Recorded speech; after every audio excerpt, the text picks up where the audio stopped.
میسر ہو چکی ہیں اور اللہ آپ پہ راضی ہو چکا ہے اور اللہ آپ پہ خوش ہو چکا ہے، اس پر اس کی روح کو نکالا جاتا ہے۔ پھر سارے فرشتے اس کو استقبال کے ساتھ جو آسمان پر لے جاتے ہیں تو اندر سے پوچھتے ہیں کون ہے؟ کہ فلاں فلاں کا بیٹا، فلاں فلاں کی بیٹی۔ کہتے ہیں نفس حمیدہ فی جسد حمید، یہ تو نیک روح تھی جو نیک جسم میں تھی، مرحبا بہ، اس کو ہم سب استقبال کس کا کرتے ہیں، اور ایک دم آسمان کے دروازے کھلتے ہیں، پھر وہ پہلا، دوسرا، تیسرا، چوتھا سارے آسمان پار کرتا ہوا اللہ پاک کے عرش کے نیچے جھک کے جا کر، مرد ہے یا عورت، وہاں جا کر سجدے میں سر رکھتا ہے، اور اللہ تعالیٰ فرماتے ہیں ہاں اس نے ہمیں خوش کیا، ہم اسے خوش کریں گے، اور اس کو عافیت کے ساتھ وہاں آسمان میں، پہلے آسمان سے لے کر اللہ کے عرش تک یہ سب ویٹنگ روم بنے ہوئے، جہاں اللہ اپنے اپنے درجات کے مطابق جنت والوں کو ٹھہراتا ہے، اور وہ انتظار گاہ ہے، اور وقت ختم ہو جاتا ہے، لہذا انتظار کی جو تکلیف ہے وہ بھی ختم ہو جاتی ہے۔ وقت ختم تو انتظار کا احساس ختم، اور ٹائم کے گزرنے کا احساس ختم۔ تو جیسے اصحاب کہف کو اللہ نے غار میں داخل کر کے تو غار کے اندر سے وقت کو نکال کے باہر پھینک دیا، باہر 300 سال گزرے، اندر آدھا ہی دن گزرا تھا۔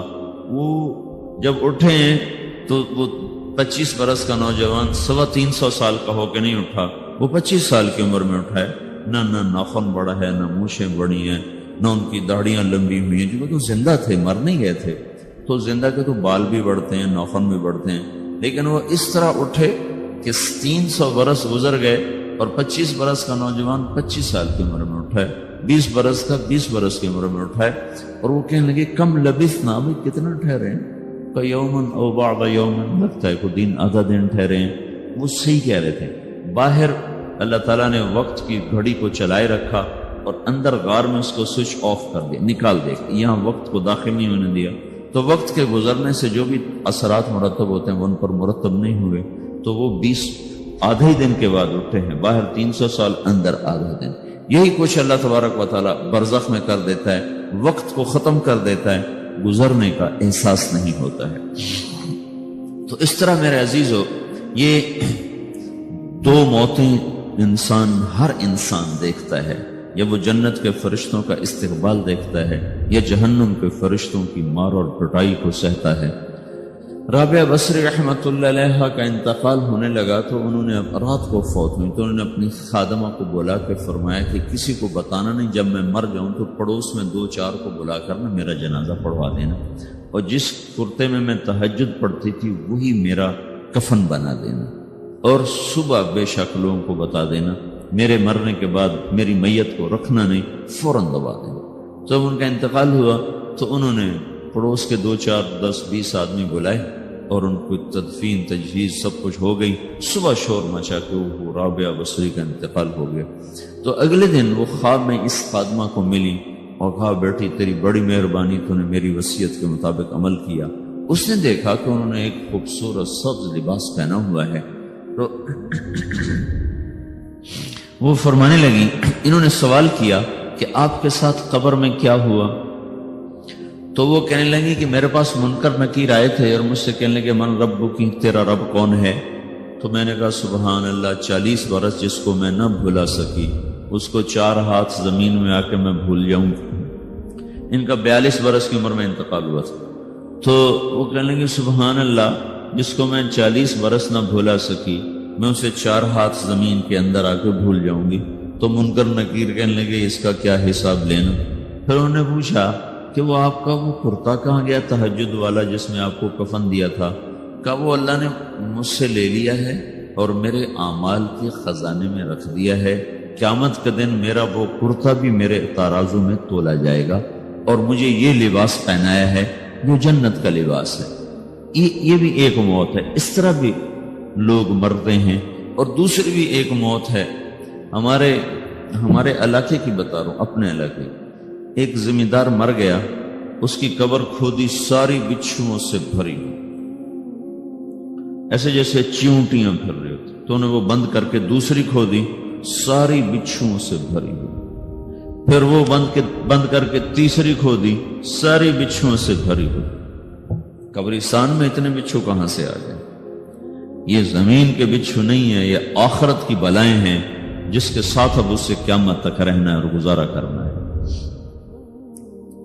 تو یہ دو طرح کی موتیں روزانہ لوگ مرتے ہیں، روزانہ لوگ مرتے ہیں۔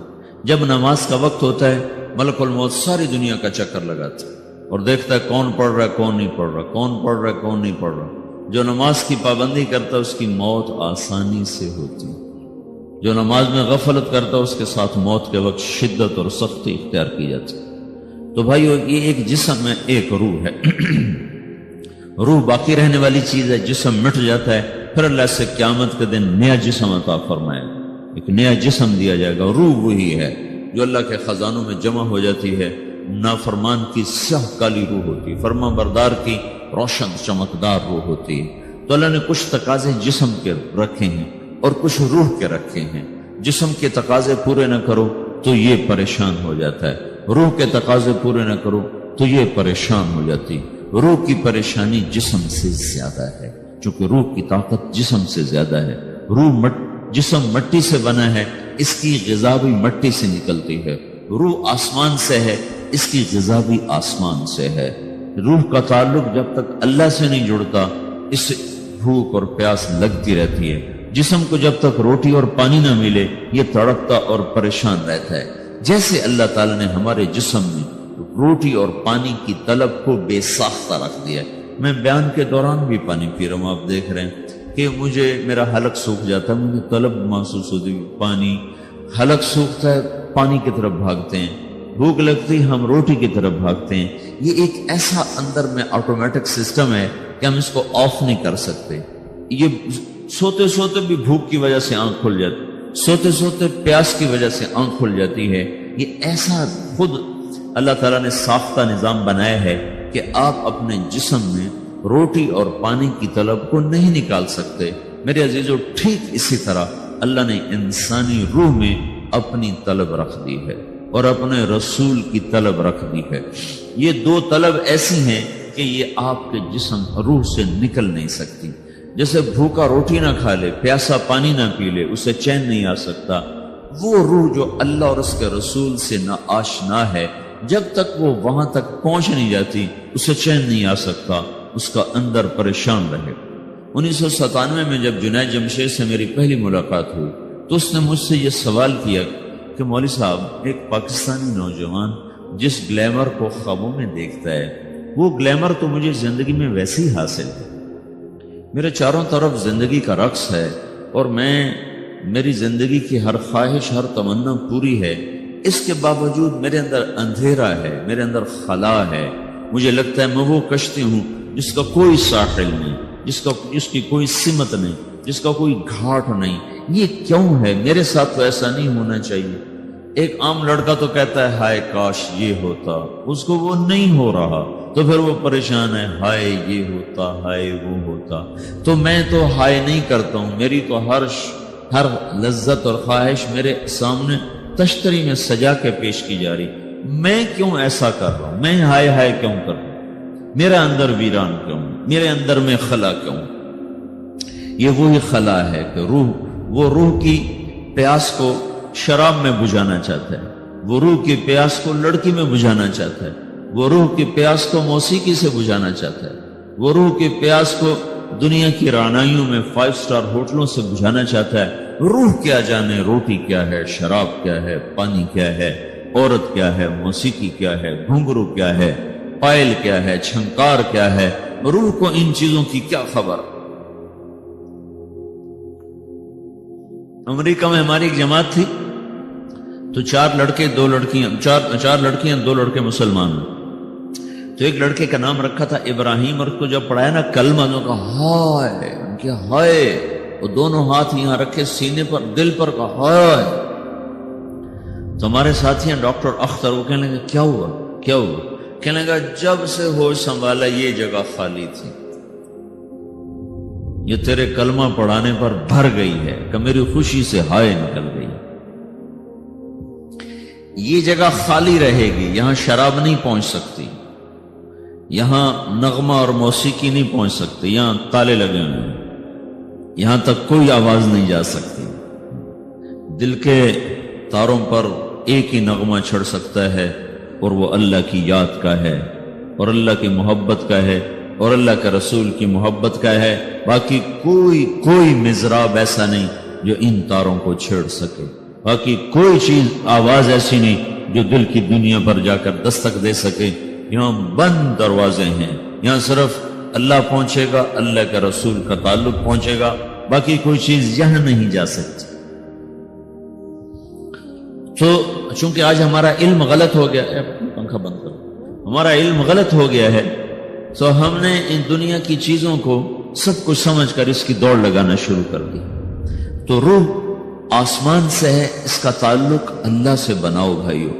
اللہ کا تعلق پائے بغیر نہ کوئی مرد مکمل ہے نہ کوئی عورت مکمل ہے. اور چونکہ براہ راست اللہ کو کوئی پا نہیں سکتا, چونکہ وہ ہمارے سامنے نہیں, اس کے اور ہمارے درمیان لاکھوں کروڑوں پردے حائل ہیں, تو اللہ اپنے بندوں میں سے ایک کو منتخب کر کے اپنا رسول بناتا ہے, اس پر اپنا آپ کھول دیتا ہے, پھر اسے کہتا ہے جا لوگوں کو بتا کہ یہ زندگی اللہ کو پسند ہے. وہ اللہ کا جو رسول ہے وہ بندوں اور رب کے درمیان واسطہ بن جاتا ہے. اللہ نے ہمیں حضرت محمد صلی اللہ تعالی علیہ وسلم جیسا رسول دے دیا. اللہ تعالیٰ نے اپنا آپ کسی کو نہیں دکھایا. موسیٰ علیہ السلام پہ ایک تجلی پڑی, ان کو 40 دن ہوش نہیں ہے. 40 دن اللہ سے ضد کرنے لگے, رب ارنی انظر الیک, یا اللہ میں تجھے دیکھنا چاہتا ہوں. اللہ تعالیٰ نے کہا موسیٰ یہ ہو نہیں سکتا. موسیٰ علیہ السلام اللہ کے نبی نے فرمایا لاڈلے نبی تھے, اللہ پاک سے ضد کر لیا کرتے تھے. پھر کہنے لگے نہیں یا اللہ میں نے ایک دفعہ تو ضرور دیکھنا ہے. تو اللہ تعالیٰ نے کہا اچھا تم ایسا کرو, میں طور پہ تجلی ڈالوں گا, فَإِنِ اسْتَقَرَّ مَكَانَهُ فَسَوْفَ تَرَانِي, تو میں تجلی ڈالتا ہوں طور پر, اگر طور کھڑا رہا تو تو بھی دیکھ لے گا. تو اب اللہ خود سامنے نہیں آیا, صرف ایک تجلی اللہ کے عرشوں کے اوپر سے آنا شروع ہوئی ہے, بیچ میں آپ فاصلہ گنے, اور پھر وہ آ کر فَلَمَّا تَجَلَّى رَبُّهُ لِلْجَبَلِ, پھر وہ جبل پر پہاڑ پر آئی, جَعَلَهُ دَكَّا, وہ پہاڑ ریزہ ریزہ ہو کر ہواؤں میں بکھر گیا. وَخَرَّ مُوسَى صَعِقًا, اور موسیٰ علیہ السلام بے ہوش ہو کے گر. اور جب ہوش آیا فلما افاقا, ہوش آتے کہنے لگے سبحانک, یا اللہ تو پاک بے عیب, میں تیرے بارگاہ میں توبہ کرتا ہوں, میں واقعی نہیں دیکھ سکتا ہوں. ہاں کلام کا شرف ملا ہے, زیارت نہیں ہوئی. اللہ تعالیٰ نے حضرت محمد صلی اللہ تعالی وسلم کو مکہ سے اٹھایا اور بیت المقدس تک پہنچایا سواری پر, کہ دنیا اسباب کی ہے, یہاں سبب اختیار کیا, سواری کے پر بٹھا کر وہاں پہنچایا. اور اس کے بعد جب اوپر بلایا ہے تو پھر براق کی ضرورت نہیں پڑی, اوپر قدرت کا جہان ہے, اوپر اپنی قدرت سے بلایا ہے. یہ بیچ میں دیکھو نا کتنا بڑا, اب اگر ہوا سے اوپر چلے جاؤ, یہ 500 میل ہوا کا غلاف ہے, اس سے اگر اوپر چلے جائیں گے نا تو آپ خود بم بن کے پھٹ جائیں گے ایک دھماکے کے ساتھ. چونکہ ہر انسان کے اوپر ہوا کا ایک پریشر ہے, کوئی 280 من کے قریب ہر انسان کے اوپر ہوا کا پریشر ہے. اس پریشر کو توڑنے کے لیے میرے اندر خود ایک پریشر بنا ہوا ہے جو اس کو توڑ رہا ہے. جب یہ ہوا کا پریشر میرے اوپر سے ریلیز ہو جاتا ہے تو میرا اندر کا اپنا پریشر بم کی طرح پھٹے گا اور مجھے پرزے کر دے گا. اس لیے وہ خلائی لباس بنایا جاتا ہے جس میں وہ مصنوعی پریشر دیا جاتا ہے تاکہ اوپر جا کر یہ پھٹ نہ جائیں. ہمارے نبی جس کرتے اور تہمد میں تھے اسی کرتے اور تہمد سے بیت المقدس سے چلے ہیں اور ہوا کو نہیں پار کیا, 7 آسمان ہی پار کر لی. اور پہلے آسمان پر حضرت آدم علیہ السلام نے استقبال کیا ہے, اور دوسرے آسمان پر حضرت عیسیٰ علیہ السلام, زکریا علیہ السلام, یحییٰ علیہ السلام نے استقبال کیا ہے. تیسرے آسمان پر حضرت یوسف علیہ السلام نے استقبال کیا ہے. چوتھے پر حضرت ادریس علیہ السلام نے استقبال کیا ہے. 5ویں پر ہارون علیہ السلام نے استقبال کیا, اور 6 پر موسیٰ علیہ السلام نے استقبال کیا. اور 7ویں آسمان پر ایک بیت اللہ دیکھا ہے جس کا طواف ہو رہا ہے. استقبال کو کوئی موجود نہیں. ایک بڑے میاں ایسے ٹیک لگا کے بیت اللہ کی یوں ٹیک لگا کے بیٹھے ہیں, گوٹھ مار کے, دونوں ہاتھوں کے ایسے گوٹھ مار کے بیٹھے ہیں. ان کی سفید داڑھی ہے, وہ نہیں اٹھے ہیں. باقی تو نبی بھی سامنے کھڑے ہوتے تھے استقبال کو, لیکن یہ بزرگ نہیں اٹھے. تو آپ نے پوچھا یہ کون بزرگ ہیں؟ تو جبریل نے کہا یہ آپ کے دادا ابراہیم علیہ السلام. آپ خود چل کے آگے گئے ہیں، وہ قریب آئے تو آپ وہ اٹھے اور آپ کو گلے لگایا، ماتھا چوما، پیار کیا۔ سارے نبیوں نے استقبال کے دوران کہا تھا ہمارے بھائی آ گئے، مرحبا ہمارے بھائی آ گئے، لیکن جب ابراہیم علیہ السلام سے ملاقات ہوئی تو انہوں نے فرمایا مرحبا میرا بیٹا آ گیا، مرحبا میرا بیٹا آ گیا ہے۔ اور یہ جو حالانکہ مرتبہ تو ابراہیم علیہ السلام کا چھوٹا ہے، ہمارے نبی کا مرتبہ بلند ہے، لیکن رشتے میں ابراہیم علیہ السلام کا مرتبہ بلند ہے اور ہمارے نبی کا مرتبہ چھوٹا ہے۔ ابراہیم علیہ السلام اوپر جا کر دادا بن رہے ہیں اور یہ نیچے پوتا پڑپوتا بن رہے ہیں، تو رشتے کی نسبت میں آپ چھوٹے ہیں وہ بڑے ہیں، مرتبے اور مقام میں تو اللہ کے بعد آپ کا اور آپ کے سامنے کوئی ہے نہیں، بس اوپر اللہ اور نیچے اللہ کا رسول ہے، باقی سبھی نیچے ہیں۔ لیکن یہ امت کو سبق دینا تھا کہ اللہ تعالیٰ کو معلوم تھا کہ آنے والی یہ جو نسل ہے یہ ماں باپ کے نافرمان ہوں، چونکہ انہیں صرف پیسہ کمانا، آپ کا بھی قصور نہیں، آپ کو ٹیکسٹائل سکھائی جا رہی، کوئی ماں باپ کی تعظیم تو نہیں سکھائی جا رہی، اور خود آپ کے ماں باپ نے آپ کو نہیں بتایا کہ ماں کسے کہتے ہیں، باپ کسے کہتے ہیں۔ جس چیز نے بتانا تھا وہ آپ نے پڑھا نہیں، وہ تو دین نے بتانا تھا، قرآن نے بتانا تھا، سیرت نبی نے بتانا، وہ سیرت آپ نے پڑھی نہیں، قرآن آپ نے پڑھا نہیں، آپ کا سارا زور لگا پہلے وہ ایف ایس سی کو پاس کرنے میں، پھر ٹیکسٹائل میں آ گیا تو اب دھاگا کیسے بنتا ہے، آپ کا سارا علم ہے کہ دھاگا کیسے بنتا ہے، یہ علم آپ نہیں پڑھ رہے کہ انسان کیسے بنتا ہے، یہ مشین کیسے چلتی ہے آپ یہ سیکھ رہے ہیں، یہ انسان کیسے چلے یہ کسی ادارے میں نہیں سکھایا جا رہا۔ وہ اداروں کا یہ موضوع ہی نہیں کہ انسان بناؤ، اداروں کا موضوع ہے بس روبوٹ بناؤ جنہیں بس دھاگا بنانا آتا ہو، کسی کو دوائی بنانی آتی ہو، کسی کو حل بنانا آتا ہو، کسی کو بم بنانا آتا ہو، کسی کو کپڑا بنانا آتا ہو، کسی کو لوہا بنانا آتا ہو، کسی کو سونا ڈھالنا آتا ہو، کسی کو زمین کا سینہ چیرنا آتا ہو۔ تو یہ جو ضروریات زندگی ہیں یہ مقاصد میں تبدیل ہو کر ہم معیار انسانیت سے انتہائی پستیوں میں چلے گئے ہیں، وہ پتہ نہیں کہاں جا کے گم ہو گئے۔ تو اللہ تعالیٰ نے ابراہیم علیہ السلام کی طرف حضور کو چلوایا تاکہ یہ پیغام ملے کہ ماں باپ کا ایک مقام ہے، ایک مرتبہ ہے جس کو کھو دینا سب سے بڑی ہلاکت ہے اور جس کی ناقدری سب سے بڑی تباہی ہے۔ ہمارے نبی پاک صلی اللہ تعالی وسلم سے جب پوچھا گیا یا رسول اللہ قیامت کب آئے گی، تو آپ نے ارشاد فرمایا یہ اللہ کو پتہ ہے۔ تو اس نے پوچھا یا رسول اللہ کوئی نشانی بتائیں، تو آپ نے فرمایا جب ماؤں کو اولاد ذلیل کرنے لگ جائے تو قیامت آ جائے گی۔ یہ کیا کہہ دیا ہے؟ حالانکہ آپ نے صاف کہا ہے جب دنیا میں ایک آدمی بھی اللہ کا نام لینے والا باقی نہیں بچے گا تو قیامت آ جائے گی، لیکن آپ نے کہا جب اور کہا ان تلد الامۃ ربتہا، جب بیٹیاں بھی ماؤں کو ذلیل کرنے لگ جائیں، بیٹے تو کرتے رہتے ہیں، کہ جب بیٹیاں بھی، جب بچیاں بھی اپنی ماؤں کو ذلیل کرنے لگ جائیں، نوکر کی طرح سلوک کرنے لگ جائیں، تو پھر قیامت آنے آ گئی۔ کب پھر آ گئی۔ ایک لڑکی اپنی ماں کو کہہ رہی تھی بکواس نہ کر، میں سن رہا تھا میرے سامنے کی بات، اور اپنی ماں کو کہہ رہی تھی بکواس نہ کرو، تو اس کے آنسو ایسے ڈھلک کر اس کے گالوں پر نیچے جا رہے تھے، نیچے جا رہے تھے، نیچے جا رہے تھے۔ یہ آنسو وہ ہیں جو ساری کائنات کو آگ لگا دیں گے، زیر زمین آسمان کا نظام زیر و زبر ہو جائے گا۔ تو میرے عزیزو ہماری بدقسمتی ہے کہ اس ملک کے پیچھے بڑی جان، بڑی قربانیاں ہوئی ہیں، لیکن ایسے نکمے نااہلوں کے ہاتھ میں آیا کہ جو اپنی حکومت بچانے کے چکر میں رہے، انہیں نہ خود اپنی تعمیر کا خیال آیا نہ اپنی نسل کی تعمیر کا خیال آیا۔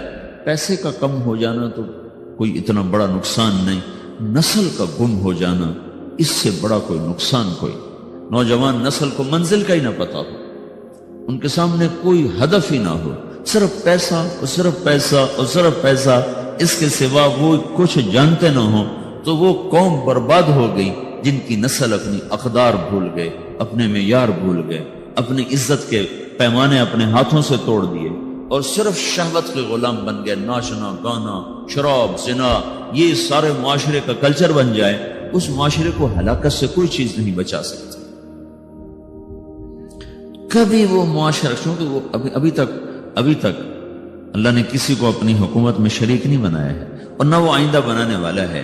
یہ دھرتی اللہ کی ہے، یہ آسمان اللہ کا ہے، یہاں وہ ہوتا ہے جو اللہ چاہتا ہے، یہاں وہ ہوتا ہے جو اللہ کا امر ہوتا ہے، یہاں وہ نہیں ہو سکتا جو میں اور آپ چاہیں، اور میرے اللہ کا فیصلہ ہے۔ کہ جب نافرمانی ہوگی اللہ دھو دے گا، جب بے حیائی آئے گی اللہ تعالیٰ کی طرف سے جھاڑو چلے گا۔ پہلی قومیں اس لیے ہلاک نہیں کہ ٹیکنالوجی میں مار کھا گئی تھی۔ فرعون کو ٹیکنالوجی میں مار کھا کے سمندر میں غرق ہوا تھا، وہ کتنے لاکھوں کا لشکر لے کر تعاقب میں چلا تھا، اور اللہ تعالیٰ نے ایک پل میں فَأَخَذْنَاهُ وَجُنُودَهُ فَنَبَذْنَاهُمْ فِي الْيَمِّ وَهُوَ مُلِيمٌ، اللہ نے پکڑ کے پانیوں میں ڈالا اور ہمیشہ کے لیے عبرت کا نشان بنایا۔ عاد ہود علیہ السلام کی قوم اتنی طاقتور قوم تھی، وہ لمبے لمبے ان کے قد تھے، 300 سال تک ان کی جوانی چلتی تھی۔ ایک ہوا کے ذریعے سے اللہ نے ان کو اڑایا اور ان کے کھوپڑیاں پھاڑ کے رکھ دیں، آپس میں ٹکرا کے ان کے سر الگ کر دیے، دھڑ الگ کر دیے۔ صالح علیہ السلام کی قوم پہ فرشتے نے چیخ ماری، عیسیٰ علیہ السلام کی قوم کو اللہ نے کھڑے کھڑے خنزیر بنا دیا، وجعل منهم القردة والخنازیر، اور بنو اسرائیل کے پورے ایک علاقے کے لوگوں کو اللہ تعالیٰ نے رات میں کہا کونوا قردة خاسئین، رات میں سب کو اللہ تعالیٰ نے بندر بنا دیا۔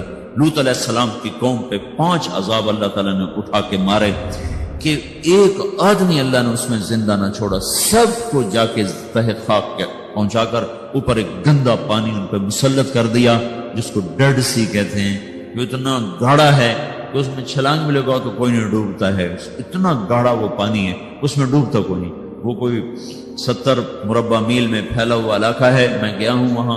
وہ اللہ نے جب وہ جبریل نے زمین کو اٹھا کے زمین پہ مارا، وہ سارا پہاڑی علاقہ ہے، لیکن ایک دم ایک جگہ پہنچ کر یوں نشیب آ جاتا ہے، یوں ایسے نشیب، ادھر بھی پہاڑ اور بیچ میں ایسے ایک وادی ہے جو کو 300 میل لمبی ہے۔ جب اللہ تعالیٰ نے جبریل نے اللہ کے امر سے قوم لوط کی قوم کو زمین پہ پھینکا، مارا، تو اس زور سے وہ زمین پر گرے کہ دائیں بائیں 300 میل میں زمین دھنس گئی، نیچے دھنس گئی۔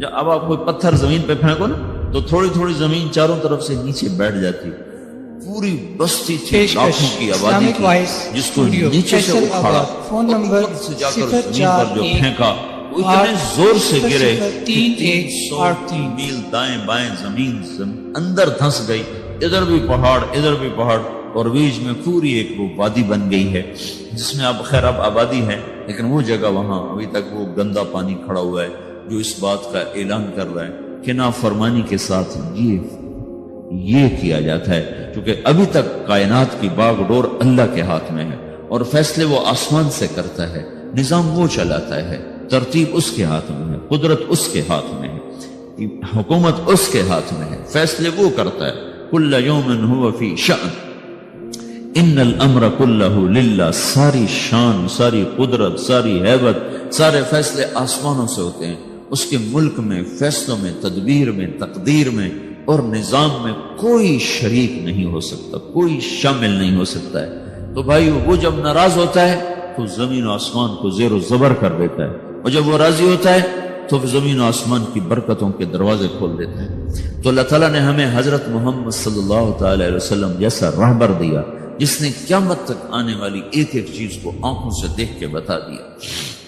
آپ کو اللہ تعالیٰ نے جنت دکھائی، جہنم دکھائی، پر جنت جہنم تو بڑی چھوٹی چیز ہے۔ میں یہ کہہ رہا تھا کہ اللہ تعالیٰ نے ہمارے نبی کو وہ آنکھ عطا فرمائی کہ 7 آسمان سے اٹھا کر، سدرۃ المنتہا سے اٹھا کر، عرش کے اوپر سے اٹھا کر، سارے 70,000 سے مراد بے شمار، 70,000 بے شمار جو پردے تھے اللہ اور خلقت کے درمیان، وہ سارے اٹھا کر اللہ اپنی ذات کے ساتھ سامنے آ گیا تھا اپنے نبی کی۔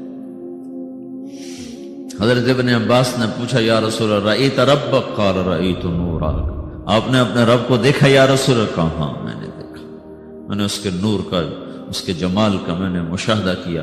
وہ آنکھ کتنے علم رکھتی ہے جو اللہ کو دیکھ لے، وہ کان کتنے طاقتور ہیں جو اللہ کی آواز سن لے، وہ سینہ کتنا طاقتور ہے جو اللہ کی تجلیات کو ہضم کر جائے۔ دیکھو نا موسیٰ علیہ السلام پہ تجلی آئی، پہاڑ سے لوٹ کر آئی ہے، ہوش نہیں آیا ہے۔ یہاں سیدھا اللہ کی ذات عالی کا دیدار ہے، اور اللہ کو آنکھ دیکھ رہی ہے، کان سن رہا ہے، زبان بات کر رہی۔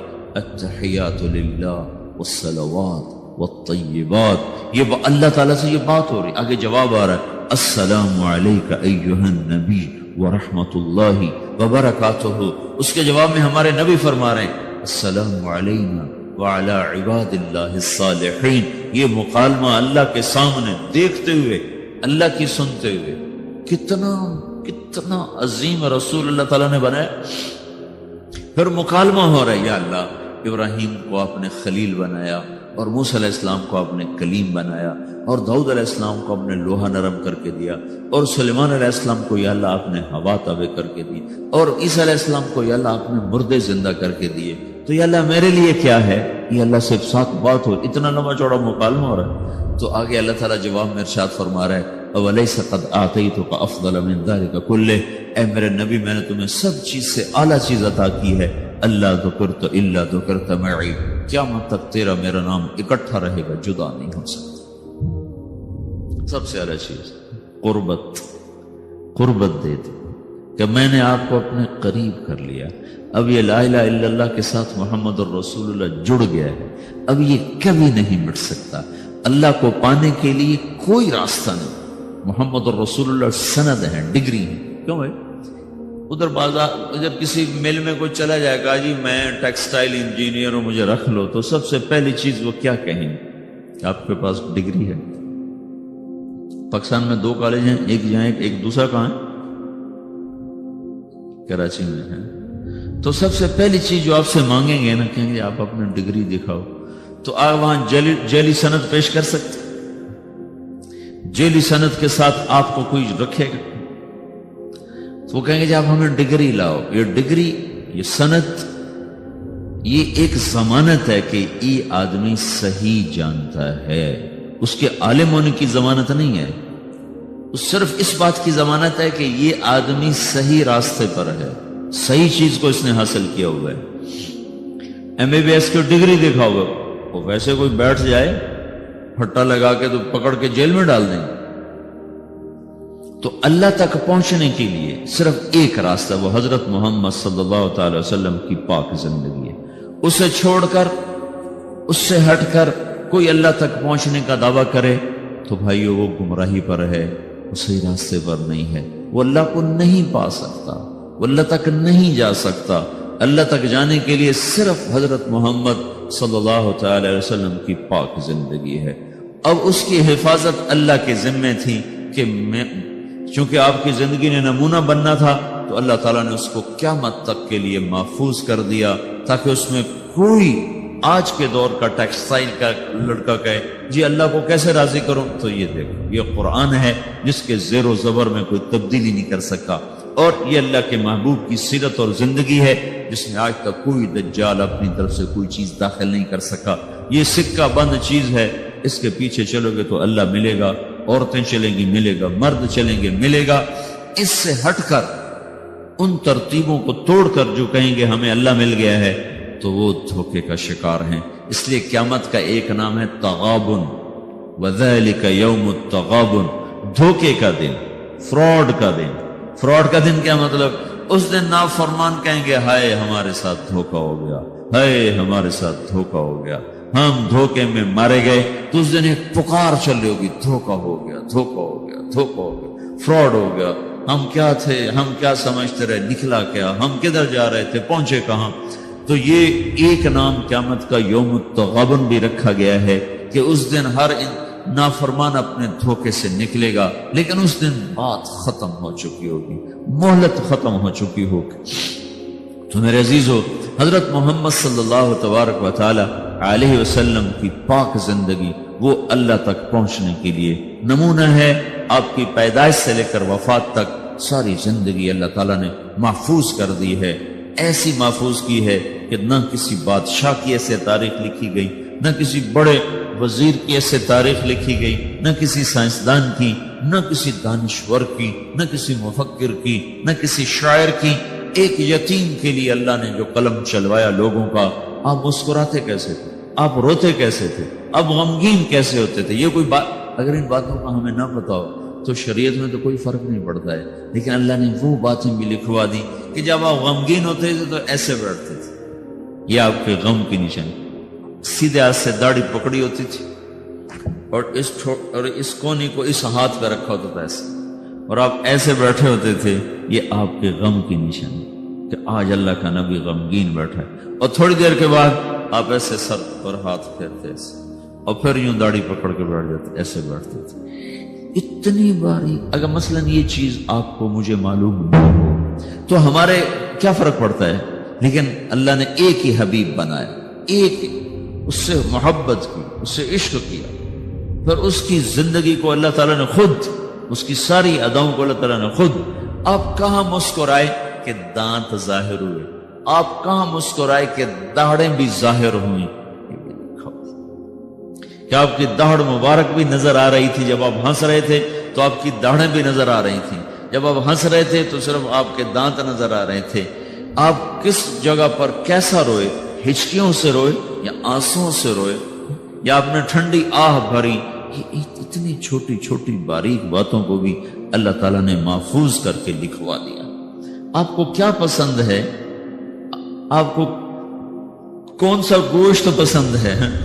آپ کو دستی پسند تھی، بکرے کی دستی، تو ابو عمر رضی اللہ تعالیٰ عنہ آپ کے لیے نا پکا رہے تھے، دیکھ پکا رہی تھی اور لوگوں کے لیے، تو آپ تشریف لائے، آپ نے کہا ابو عمر یہ مجھے دستی پکڑانا، وہ بوٹیاں کر کے نہیں پکاتے تھے، پورے پارچے پر پورا حصہ ڈال کے پکائے جاتے، تو انہوں نے ایسے ڈوئی سے نا آپ کو پوری دستی نکال کے دی، تو آپ نے دونوں ہاتھوں سے پکڑ کر اس کو ایسے دانتوں سے نوچ کے کھایا، اور پھر اس کو ہڈیوں کو رکھ کر پھر آپ نے کہا ابو عمر ناولنی الذرا، یہ نکالو اس میں سے دستی نکالو، تو انہوں نے دوسری نکال کے دی، تو آپ نے ایسے دونوں ہاتھوں سے پکڑ کر اس کو اس طرح دانتوں سے کاٹ کے کھایا اور ہڈی پھینک گیا، ابو عمر ناولنی الذرا، ابو عمر مجھے دستی پکڑاؤ۔ وہ کہنے لگے یا رسول اللہ اب بکرے کی تو دو ہی ہوتی ہیں تو آپ نے کہا اللہ کے بندے، اگر تو میرے کہنے پہ ہاتھ ڈال دیتا تو جب تک میں کہتا رہتا اللہ میرے لیے نکال کے مجھے کھلاتا رہتا۔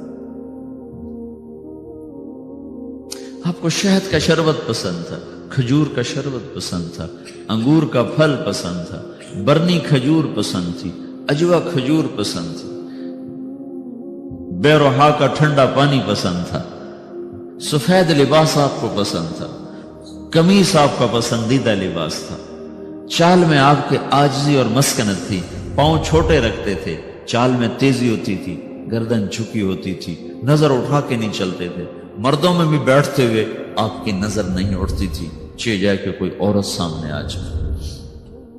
اس مخلوط تعلیم نے بے حیائی کو ایسا بھڑکایا ہے کہ آگ لگا کے رکھ دی۔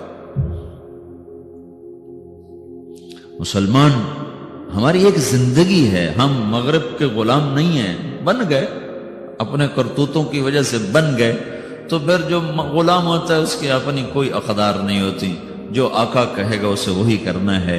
ہماری بدقسمت ہے کہ ہم اپنی نافرمانی کی وجہ سے، اللہ کے نبی نے فرمایا تھا اذا اتخذ الفیء دولا، جب میری امت کے حکمران وہ مسلمانوں کے مال کو لوٹنا شروع کر دیں گے، والامانۃ مغنما، اور امانت جس کے پاس رکھی جائے گی وہ کھا جائے گا، والزکاۃ مغرما، مالدار لوگ زکوٰۃ دینا چھوڑ دیں گے، وتعلم لغیر الدین، اور علماء کے قدم بادشاہوں کے درگاہوں کی طرف، بارگاہوں کی طرف اٹھنا شروع ہو جائیں گے، اللہ کے در سے ہٹ کر وہ بادشاہوں کے درباروں کی سیٹ کے متلاشی ہو جائیں گے، وَأَطَاعَ الرَّجُلُ زَوْجَتَهُ، اور لوگ بیویوں کے فرما بردار ہو جائیں گے، وَعَقَّ أُمَّهُ، اور ماؤں کے نافرمان ہو جائیں گے، اور أَدْنَى صَدِيقَهُ، اور دوست کا استقبال کریں گے، وَأَقْصَى أَبَاهُ، اور باپ کو دھکے دیں گے، ماں باپ سے بدتمیزی کریں گے، دوستوں کا اکرام کریں گے، ماں باپ کو گھور کے دیکھیں گے،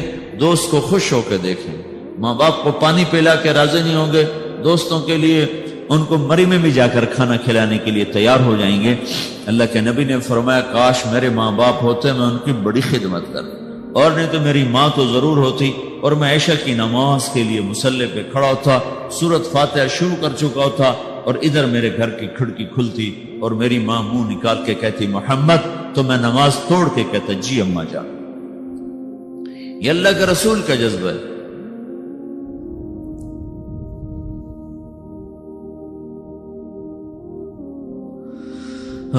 ابو ہریرہ رضی اللہ عنہ جہاد پر تیار ہو گئے، ان کی ماں نے کہا بیٹا مجھے اکیلے چھوڑ کے تو نہ جا، کہا نہیں، اللہ کے نبی نے کہا میں نے جانا ہے، تو انہوں نے کہا میں تجھے اپنے دودھ کا واسطہ دیتی ہوں جو میں نے تمہیں پلایا ہے، مجھے چھوڑ کے نہ جا۔ کہا نہیں میں نے جانا ہے، اور ہتھیار سجا لیے۔ ان کی ماں نے اللہ کے نبی کو پیغام بھیجا کہ میں نے ابو ہریرہ کو دودھ کا واسطہ دیے پھر بھی نہیں روکا۔ ابو ہریرہ ہتھیار سجا کے مسجد میں آئے تو آپ نے منہ ادھر پھیر لیا، ابو ہریرہ کو دیکھا بھی نہیں۔ وہ پریشان ہو گئے، کیا ہو یا رسول اللہ؟ کہا چلے جاؤ، مجھے تمہارے جہاد کی ضرورت نہیں، تیری ماں نے تجھے دودھ کا واسطہ دیا پھر بھی تیرا دل نہ پسیجا، اس کے بعد تو کون سا جہاد کرنا چاہتا ہے؟ کس جہاد میں تو جانا چاہتا؟ آپ جنت میں تشریف لے گئے تو آپ نے جنت میں قرآن کی تلاوت سنی۔ آپ نے پوچھا یہ کون تلاوت کر رہا ہے؟ تو فرشتوں نے کہا جی حارثہ بن نعمان تلاوت کر رہے ہیں۔ حارثہ مدینے میں بیٹھا تلاوت اتنی آواز آ رہی ہے کی چکر ہے؟ انہوں نے کہا جی ماں کی خدمت کی وجہ سے اللہ نے یہ عزت بخشی، جب قرآن پڑھتا اللہ ساری جنت کو سناتا۔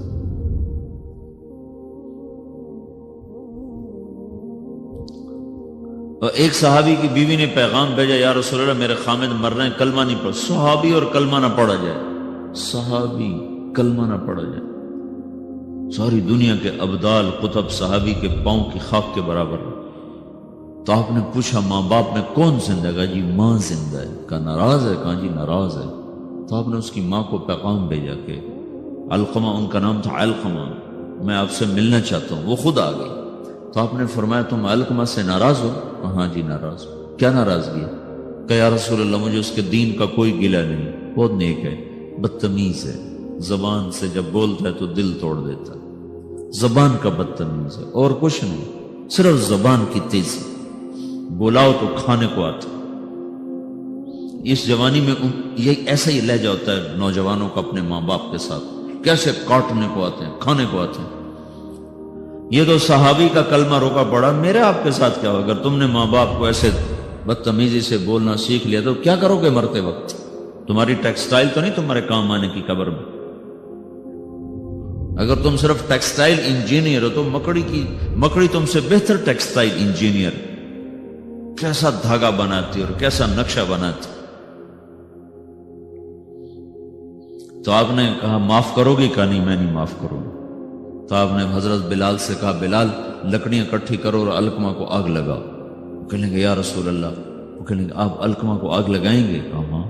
تو معاف نہیں کرے گی نا تو یہ سیدھا دوزخ میں جائے گا، اور میں جلا دوں گا تو دوزخ سے بچ جائے گا۔ تو کہنے گے نہیں اتنا تو میرا حوصلہ نہیں کہ میں یہ دیکھ سکوں، میں اسے معاف کرتا ہوں۔ یہ کہنا تھا میں معاف کرتی ہوں تو علقمہ کی زبان پہ کلمہ جاری ہو گیا،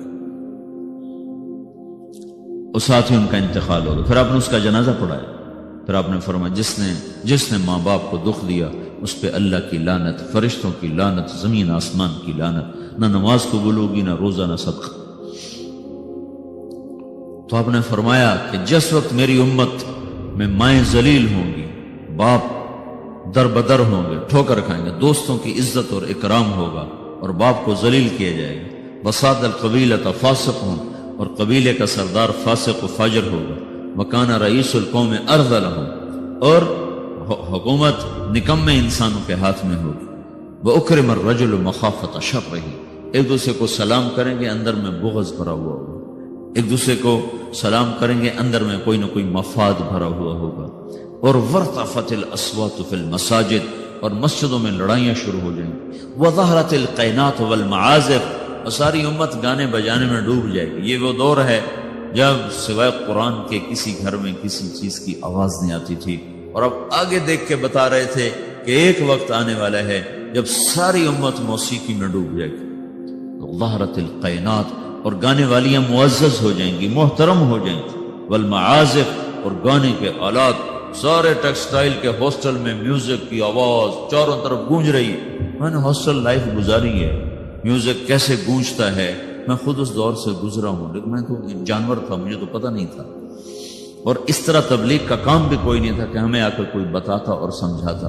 تمہیں تو ہم بتا رہے ہیں، یہاں آ کے بیان کیا تھا جنید جمشید نے، یہ ایگریکلچر یونیورسٹی میں، تو میں بھی ساتھ تھا، تو کہنے لگا دیکھو میرے عزیزوں میں گانے والا ہوں، میں توبہ کر چکا ہوں، تم سننے سے ہی توبہ کر لو۔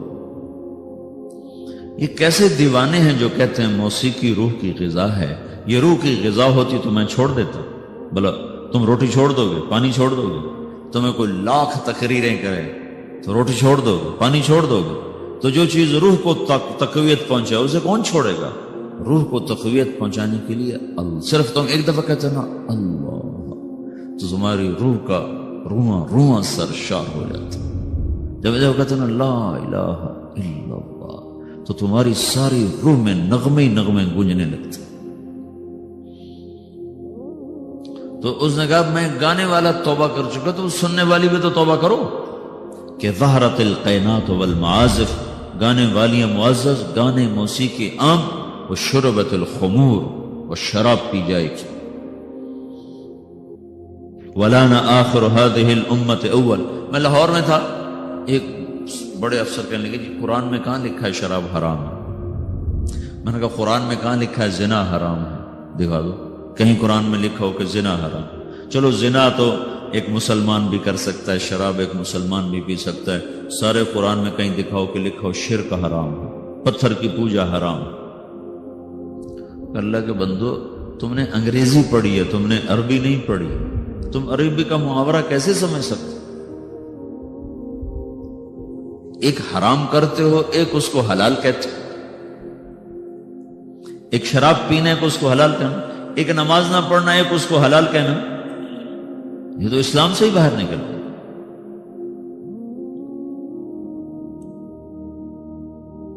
چونکہ ہم مغرب کی طاقتور دعوت سے متاثر ہیں. میڈیا بول رہا ہے، ٹی وی چل رہا ہے، سیڈیز چل رہی ہیں، کتابیں چل رہی ہیں، اور آپ اپنی بنیاد سمجھتے نہیں ہو. آپ کے پاس اپنے دین کے بارے میں کچھ نہیں. 95% نوجوان نماز نہیں پڑھتے. جس نماز کو آپ نے کہا جعلت قرۃ عینی فی الصلاۃ، میری آنکھوں کی ٹھنڈک نماز ہے، اور کربلا کی تپتی ہوئی ریت اور جھلستی ہوئی ہوا اور کائنات کا سب سے سنگین واقعہ روح پذیر ہو رہا ہے. سب سے بڑے ظلم کی داستان لکھی جا رہی، اور آل رسول کے سر کٹ رہے ہیں، اور کائنات کا سب سے پاک خون دھرتی پر بہ رہا، اور کائنات کی سب سے پاک ہستی کے سینے میں تیر پار ہو رہے ہیں، اور اس کے سامنے اس کی نسل ذبح ہو رہی ہے. اور سورج ڈھلتا ہے اور نماز کا وقت آتا ہے، تو انہوں نے زہیر بن القین جو آپ کے رائٹ سائڈ کے جھنڈا بردار تھے، ان سے کہا جاؤ ان سے کہو نماز پڑھنے دو.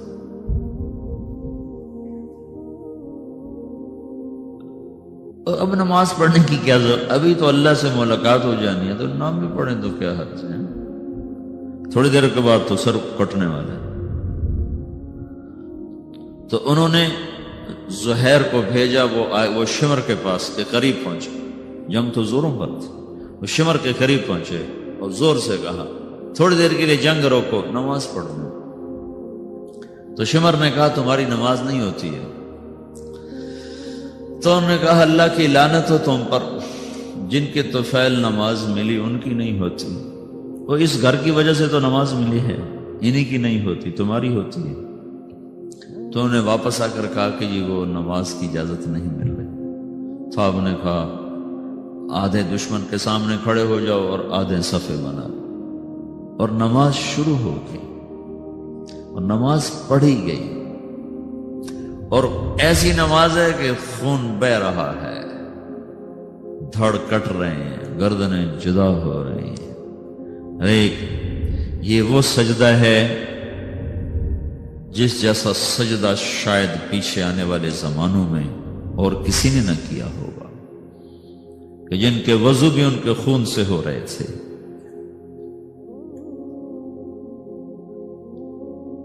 جن کے مصلے وہ کربلا کی تپتی ہوئی ریت بن رہی تھی.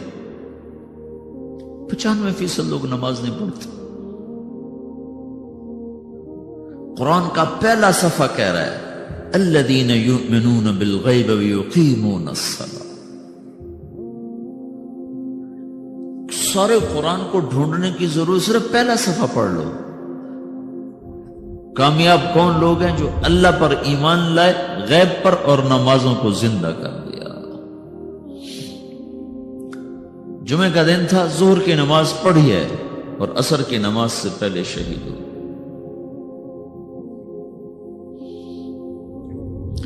اور حضرت عمرو ابن عاص رضی اللہ تعالیٰ عنہ مصر کے لڑائی میں امیر تھے، تو انہوں نے عیسائیوں نے پیغام بھیجا جمعہ تمہارا دن ہے، ہفتہ یہود کا دن ہے، اتوار ہمارا دن ہے، پیر کے دن جنگ ہو۔ ٹھیک۔ تو جمعے کی نماز ہو رہی تھی اور انہوں نے بدعہدی کی اور اچانک حملہ کر، دوسری رکعت میں کھڑے تھے، پہلی ہو چکی تھی جب عیسائیوں نے آ کر حملہ کیا ہے، پیچھے حملہ ہوا ہے، آگے نماز ہو رہی ہے، اب نماز توڑ دینے کا عین حکم آ چکا ہے، نماز توڑ دو بعد میں پڑھ لو، اور ابھی ان کا جواب دو۔ ایک آدمی نے نماز نہیں چھوڑی، کٹتے رہے، نماز نہیں چھوڑی، اور سرار لشکر عمرو بن عاص خود نماز پڑھا رہے تھے۔ اس ایک رکعت میں 2 صفیں پوری کٹ گئیں۔ سارے مصر کی جنگوں میں 5 برس